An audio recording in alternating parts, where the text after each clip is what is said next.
Yeah, this is a common question. This is something that I get asked a lot in Scrum Master courses and Product Owner courses. Why don't Scrum teams plan out the contents of their sprints well in advance of sprint planning? So imagine it, you sit down as a team, you look at your backlog and you go, we can do 40 points. Let's just count 40 and say, that's a sprint. Are you likely to do that? I hope so. So that makes sense. Yeah, kind of. But why have we adopted this approach? Why is it that we've gone down the agile route?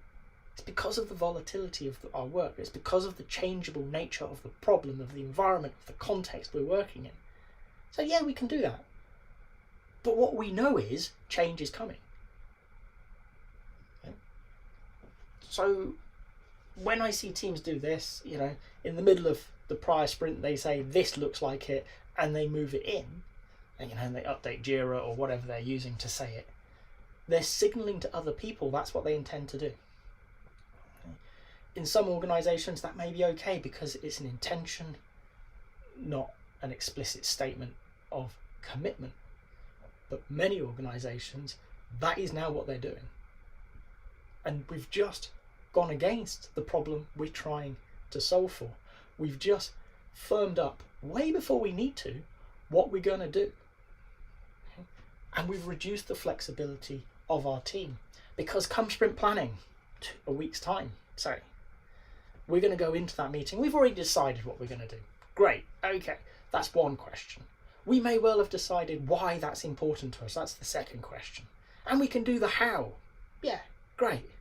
But what we haven't thought about is this the most important thing we could be working on today? Is this what the customer needs now? Not yesterday, not a week ago, today. With what we've learnt through the sprint, in review, as part of our retrospective. Okay? Just the world in general, what has it taught us? We're discarding all of that learning. We're ignoring it. And the pushback is, yeah, but does it change that much? Actually, if you're working in short sprints, no, not really. Okay?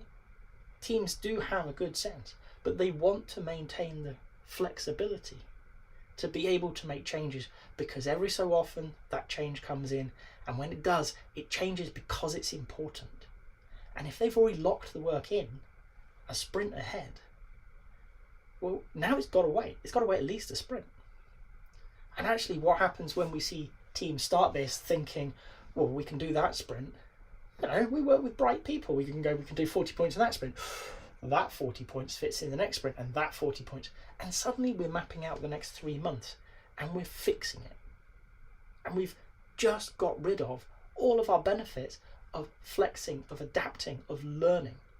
Because when we go into the review and we talk to the stakeholders and they come up with new ideas and they want to change tack for the business, for the product, or the needs are shifting, we can't follow them. We're stuck.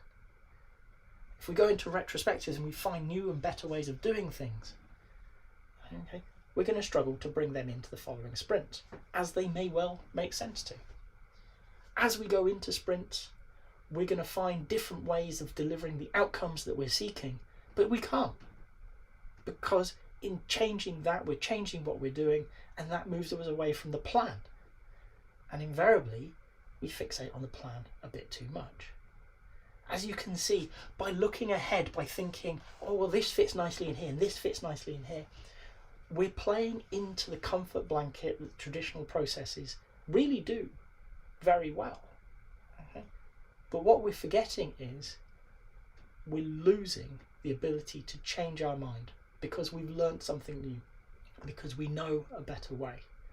So what I would say is have an idea what's coming up in the next sprint. It's the order of the backlog. You're going to know that as part of refinement. Look at it and say, this is the likely stuff.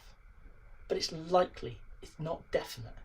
And accept that in sprint planning, you might change your mind. You might find new ways of solving problems that you hadn't thought of once you get into the how. And that's okay. That's what we want. Because in doing that, we can ensure we're working on the most important things. And we're satisfying the need as we see it today. Not yesterday, not a month ago. Today.